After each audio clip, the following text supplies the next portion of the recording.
Loud. Okay, welcome to episode 374 of the Self-Help Podcast with me, Ed Lamb, and your good pal Sean Orford. How are you, Sean? I'm very good. How are you?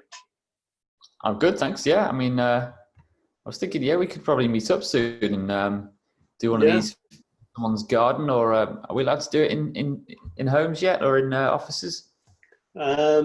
Probably, if we're socially distanced, but we might need to shout at each other across the room. I don't know. Yeah. Maybe we'll try and do an outdoor one in the coming weeks or so, and say hello to each other. Yeah. See how we go. I won't go on my doors, just swung open to the garden. A bit blowy out there today.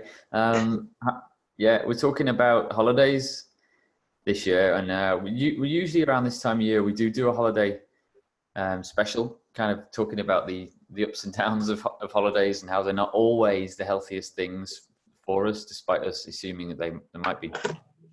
And holidays are a bit different this year because planes aren't flying as much as usual, and there's more people holidaying in the UK. So I thought it would be an interesting one. Well, some people might feel like they've had a 3-4 month holiday already if they've been furloughed from work.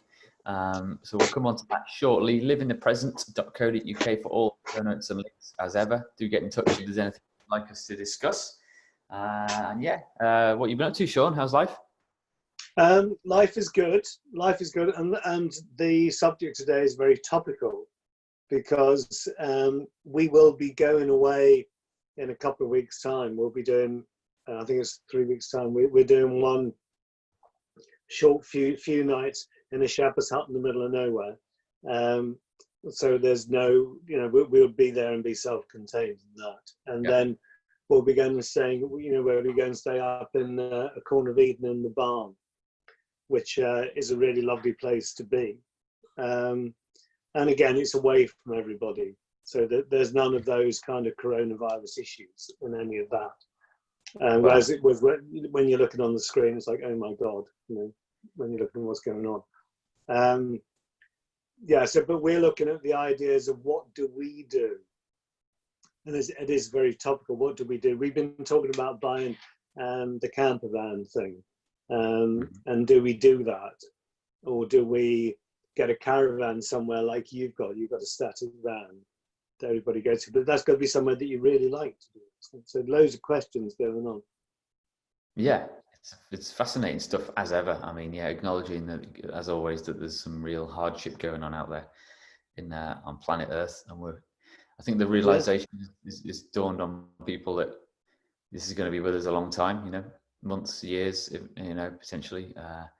So big shifts in how people get around and what people do and how they live happening at such a massive rate at the moment. It's hard to take it all in. Is that a fair thing to say? Are you managing to keep up, Sean? Well, I'm keeping up as much as I can with the people that I deal with, and because a lot of the people I'm dealing with are international as well. And it is affecting there's nowhere is not affected by this at the moment. I'm surprised how well some of the bigger businesses that I cover are doing, the American corporations and stuff. And how well they've got all their supply chains in line, which quite surprised me. I thought they'd have problems. But the whole world is weird, isn't it? So, I mean, how weird has your world been? What have you been up to? We're good, really, because it's the summer holes for the kiddies technically at the moment. So my wife's been allowed to unplug from work. She's a teacher, so it feels like a bit of a normal summer holiday for us. And for me, that's trying to keep on top of emails and then plotting a bit of an escape up to the northeast, which is, I've been having staycations as they called since I was a kid. As a family, we've had a caravan on the same plot of land for about 65 years, I think. It's been a different caravan. Well, I think we're on our probably 4th or 5th caravan that's gone on. It's grown quite a bit, but so we feel quite lucky and well prepared for this this new world. We were up in Northumberland, so we had our first week up there about 2 weeks ago. We were there, and it was kind of funny looking around. It did seem busier Certainly the beaches were on one particular day. There's a beach near the caravan that's just goes on forever, but I've never seen it as busy as it was, which is cool in some respects. It wasn't unsafe. It wasn't like Brighton Beach or some of the other ones you've seen on on the news. But yeah, I guess the interesting, when it's sunny, we'll go to the beach and you won't see anyone really, or we can keep to ourselves. But if the clouds come over and it rains, as it does in the UK every now and again, people descend on towns and villages, for something to do. And there's not much to do in that respect at the moment. You can't go for a swim, or you can't go to the cinema, or cafes we found actually to be pretty good and easy to get into to have a quick bite to eat. But yeah, it's just kind of strange looking around, and certainly the traffic on the road heading up there was chocker. But yeah, it's just as ever endlessly fascinating. How about you? The world is mad. I mean, my world is bonkers. I was thinking that with the virus, my life would get a bit kind of easier, but it hasn't really. And problems increase for many. I think that the whole idea of what's our responsibilities to the planet, I suppose that's the biggest thing I'm dealing with at the moment. I'm trying very hard to reduce the amount of plastics that I use. It's really come home to me. So, my safety razor, I stopped using any plastic razors. So I'm using proper soap with a brush and using a good old-fashioned safety razor, which is kind of, so it's like I've gone zero plastic on shaving. Cool. But it's taken me, I'm into my third week of using the old-fashioned safety razor. The first week I cut my face several times. It's a slightly different technique you have to use, but I'm kind of into it now. But it means that not only is the cost vastly different. I hadn't realised if you just buy razor blades as opposed to the plastic three blade things, the cost is phenomenally different. But also they're all recyclable, and there's no plastic in the packaging or anything. It's good. Mm-hmm. So I'm trying to get into that. But that kind of takes me on to this whole idea that we're talking about today, which is about what is the responsible thing to do? Just because you can get on a plane and fly to the other side of the earth for a couple of weeks, should you? And we don't tend to think like that. We tend to think about what do I want rather than what's the appropriate thing to do. Are you talking about environmental impact or to do with the virus at the moment, and whether it's the whole thing? I think the virus brings it into focus. One of the things I've never understood for Brits is why do we go on holiday in the summer? If you're going to fly in a plane and go somewhere hot, why do you do it in the winter when it's horrible and cold here, and go somewhere warm for a couple of weeks if that's what you want to do? But is it that all we're doing, we're going for 2 weeks on a beach? Is that what it is? Is it the heat that we're going for? And if it's the heat we're going for, with global warming, the heat's going to come to us, guys. We're not going to need to go and find it. It's going to be here. Does that mean that it becomes more relevant to stay at home? Do people that live on the Mediterranean, I don't know what they do for their summer holidays. Do they go down the beach, or do they think, I've had enough of this, I want 2 weeks in cold Europe somewhere? What do they do? I wonder, big shifts in industry going on, aren't there? And there's going to be a lot of losers and a few winners along the way, I guess. Maybe we'll see Spaniards starting to come across to the UK for their holidays. To try some of that fish and chips. Yeah, hey, come on. Yeah. A rainy day and a warm beer. Can't go wrong. Yeah. a rainy day in New Brighton. But yeah, we were talking before we came on air about how we used to do things back in your day, maybe back in my day as well. About I've seen photos of New Brighton near where we live, and what like that was like in the summer with the outdoor swimming pool and the pier and the tower, and thousands of people descending. Whether things like that will return, and they've got photos of my family and my wife's family, old fellas on the beach in 3-piece suits. I'm not sure if that will return, but you never know, I guess.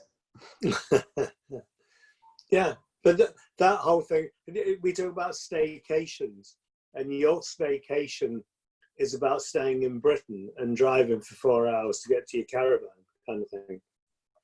When I was a kid, a staycation meant you weren't going on holiday anywhere, and you had days out, is what you had. You know, so 2-3 times a week you go and do something, but you wouldn't actually be going on a holiday.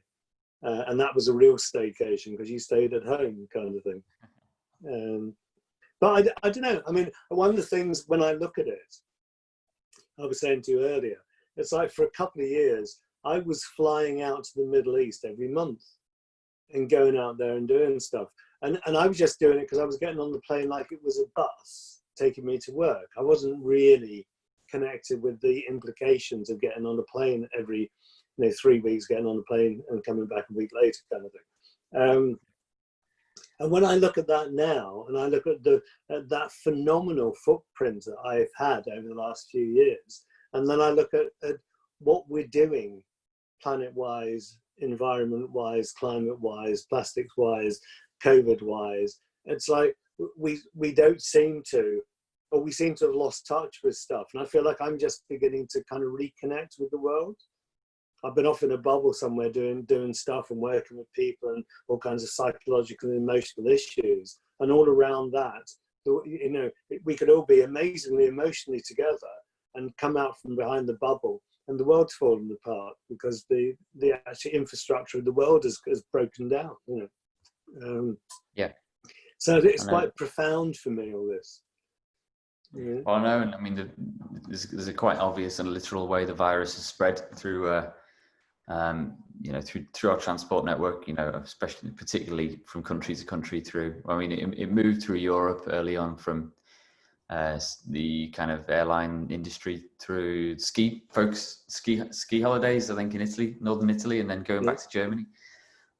Is where it all kicked off in Europe quite a bit. But it's not. I've been doing a little bit of reading about the pandemic 100 years ago, the Spanish or the influenza. That was pre-flights and pre everyone getting on a plane, once a month. So these things managed to spread other ways.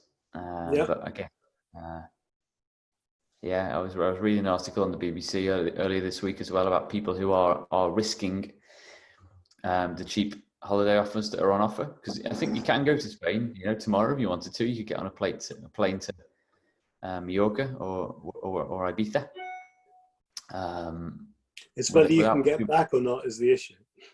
Yeah, and it's the risks are obviously in terms of the spreading of the virus, but also there's a big financial risk at the moment. You might not, your plane might not take off, so you might lose your money, or you lose it for a while, or you might have to cut it short, or when you come back, you might have to quarantine for 2 weeks and lose a bit of money from your place of work. So I mean, moving it onto the kind of staycation idea, and how every year, we do about this time of year, we do a summer holiday episode of the podcast, and you can go on the website and search for it, and you'll probably find something from a year ago. But holidays aren't always the best ways to relieve stress and to find your inner calm, are they, Sean? Not at all. Because the thing for me is there are 2 divorce seasons in our society. One is January, February after Christmas, where there's suddenly a surge in divorces. And the other one is September, where there's another surge in divorces. It's the second wave that comes. And it's because people have been together. And now it's going to be interesting, because I'm caught up on the stats. It's going to be interesting to see what the breakdown issues are from the lockdown, whether there's a wave from that. Because I mean, I've dealt with both ends of the spectrum. People who have virtually renewed their vows and their marriage and their being together, because it's been so amazing to actually be together during lockdown. Right through to people who are like, "That's it, I'm done. I've had enough. I'm out of here." So we need to see the effects of that yet, and it's not over, is it? So we don't know. We don't know how that's going to end up. The solicitors will all be rubbing their hands together, going, "Oh, it's more money." We're still in the easy bit, really, aren't we? Where people are getting paid to stay at home, and the sun's shining, sit in your garden, do a bit of gardening, that kind of thing. I mean, I was thinking that I was quite enjoying lockdown on the whole. And then last week my kid went to cricket practice, outdoor cricket practice at the local cricket club. And it was all nice and safe and washing hands and blah blah blah. But there were a lot of parents there that I recognised from either school or from just around the area. And so I had a good old catch up with people I hadn't seen in months and months. It was quite nice, you know. I started to realise that I was actually missing quite a lot. So does this rebuild community? Is that one of the byproducts of the virus, that we've now got community? Because one of the things I wonder, because when I play around with the whole idea of staycations, is that maybe if communities were stronger again and people were more socially based, then the drive to go somewhere else to have a good time wouldn't be the same. You know, because one of the things I'm very aware of, when I was a kid down London, there was a pub on every street corner, and the pub wasn't just a place where people went to go drunk. It was like a social centre where people would be looked after, and if people weren't around, people go and check them out and all that kind of stuff. And they put on stuff for kids, and they were like little social services centres run by the community. You know. I mean, I think a lot about that stuff with all my environmental stuff, and you're so right, because I mean, there's a couple of analogies that I use, and one of them is in a TED talk that I always refer to on this show, and it talks about architecture, and it shows this picture of a beautiful little piazza in, I think it looks like it's Italy or some Mediterranean country. You know, it's just a classic scene where you've got a square, and it's full of tables and chairs, and there's just people sitting there having a drink in the sun, and there's waiters coming and going, and there's people that live in the apartments above, you know, so it's a real place to live. And and he talks about how, you know, you don't have to run a craft fair on a Saturday to get people to go to these places. They just go there because they want to.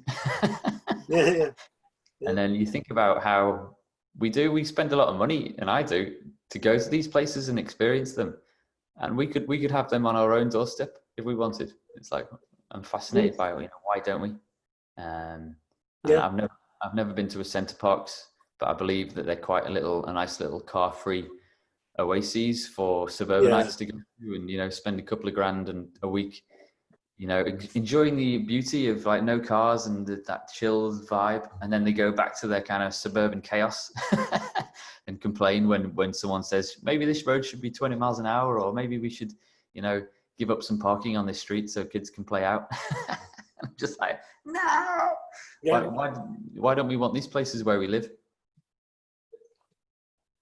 Yeah, it's weird, isn't it? Because where we are, we have Delamere Forest, and that's a place where people will go to be with nature and to be in the forest. There'll be people walking and cycling and all kinds of stuff around the forest. Big place, but the car parks are actually crammed full of people that fight to get in there so they can go and have that space.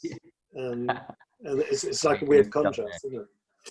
Yeah, I don't like going to Delamere at all, just because of that. I get stressed about where we're going to park, and you know, we're going to have to park in the car park or on the road outside and get a ticket. Oh, I just I swerve that place. It's not worth the hassle or the stress of getting there for the reward of the, you know, the nice chilled out vibe in the woods itself. It was very strange. But it's weird, though, isn't it, when you think about that. Why would you fight like crazy to get somewhere to have some peace, you know, and then come out of that peace into fighting like crazy? Yeah. So have you got any tips for people? I mean, do you think people are going to be under more stress if they're trying to think about where to go this year? Maybe they go to the same part of Italy or the Mediterranean every year, and all of a sudden this year they've got to look on a map of the UK and figure out where to go, and have all that stress of finding a hotel or maybe a cottage to stay in, or get a tent and find a campsite and all that kind of stuff. Any tips on avoiding that worry and stress? Well, I mean, I think that the most stressful situations I'm dealing with are people who've actually gone abroad. Uh, um, and that's the stress of cancellations, the stress of the rebookings and all that kind of stuff. And it's almost as though lots of people I'm around are people who they need to go abroad because they need to go abroad. They need to go abroad because they felt trapped and they want to kind of get out and do something different. And I think, yes, I think that the less stressful way to do it is either not to have a holiday this year and actually stay at home, actually take 2 weeks off, but maybe don't actually do anything. Don't feel like I've got to decorate the house or do the garden. Actually just spend time walking around. And if you can't go to restaurants and pubs and things, take a picnic. If you've got a bike, it's ideal, isn't it? You know, take a bottle of Prosecco, go and sit somewhere nice, the weather's good. And actually just be where you are. I think that the stress of going away, if you look at all the newscasts of when interviewing people that are now in Spain that have been told they've got to get out by Monday. And there was one family that had been in, I think they'd arrived 2 days and they were told at the end of the week they're going to leave. Because TUI, I think it is, are closing down the flight. So, okay, people have got to go back. That's a lot of pressure to put yourself under. It's a lot of cost. And you don't know whether you're going to get your money back and. So maybe we need to stay here. But the problem is in staying here, when you look at it, you're then, because just recently, at the weekend, going into Wales from here, the road was block solid. It was at a standstill of people trying to get into Wales to go and have some time away.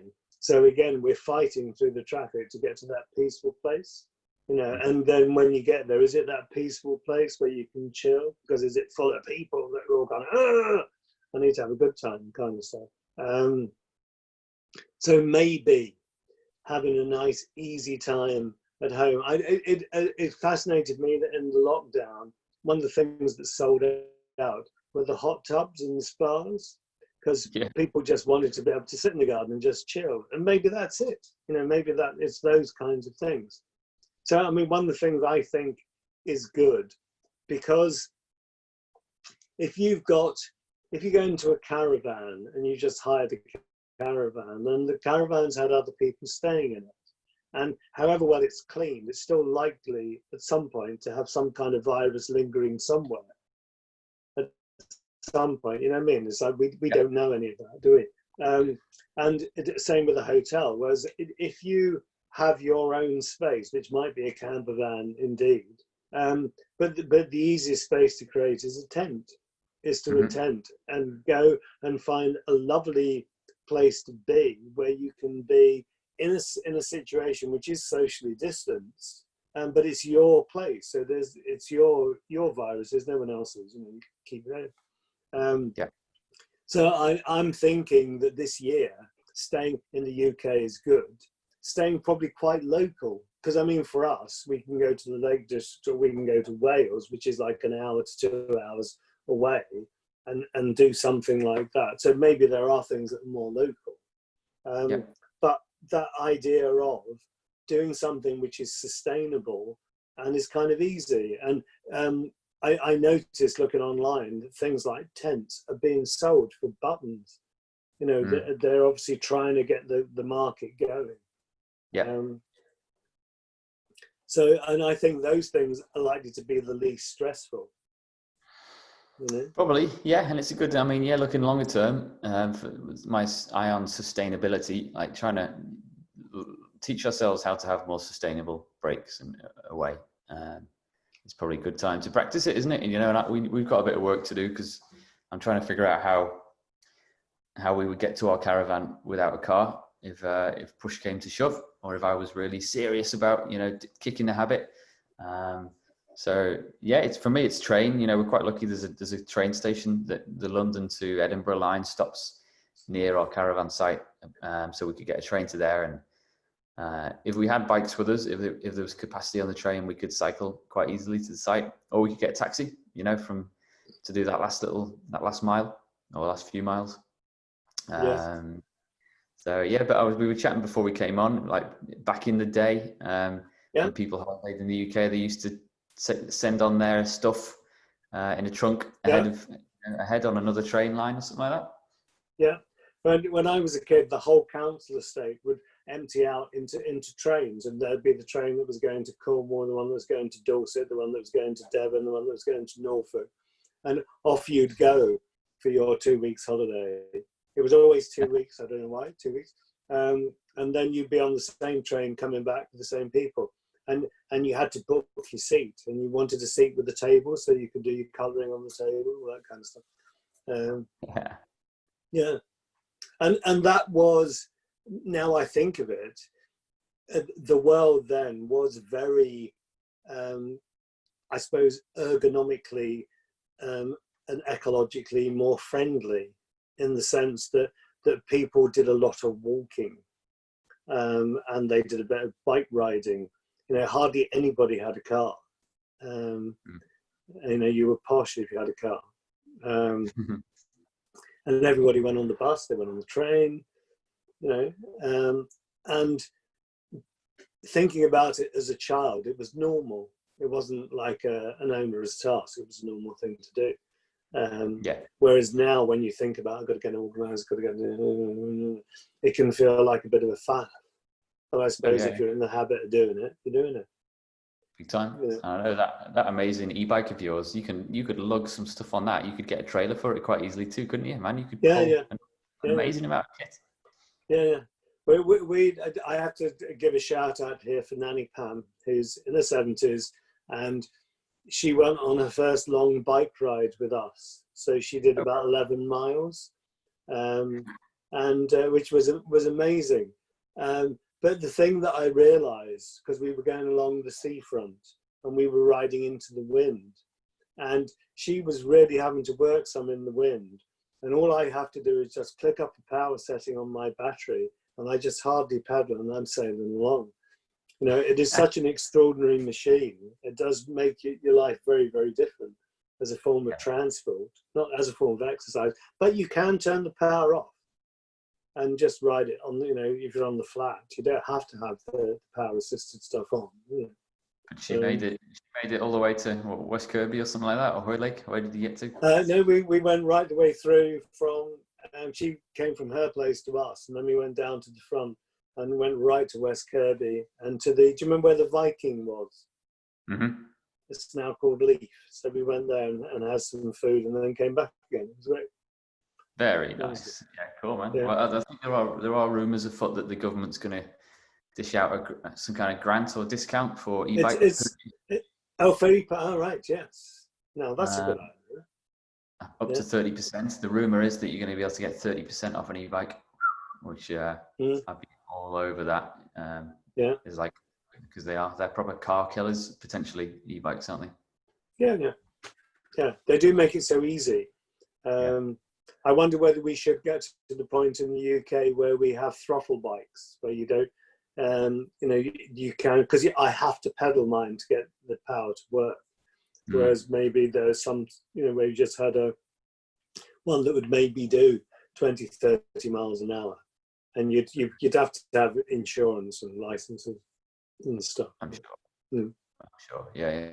Interesting. All right, what's your resource of the week, Sean? Well, my resource it's some hand-picked caravan and camping places. So like some really good campsites and really lovely areas where you could either take a camper van or a tent to. And they are beautiful, beautiful places.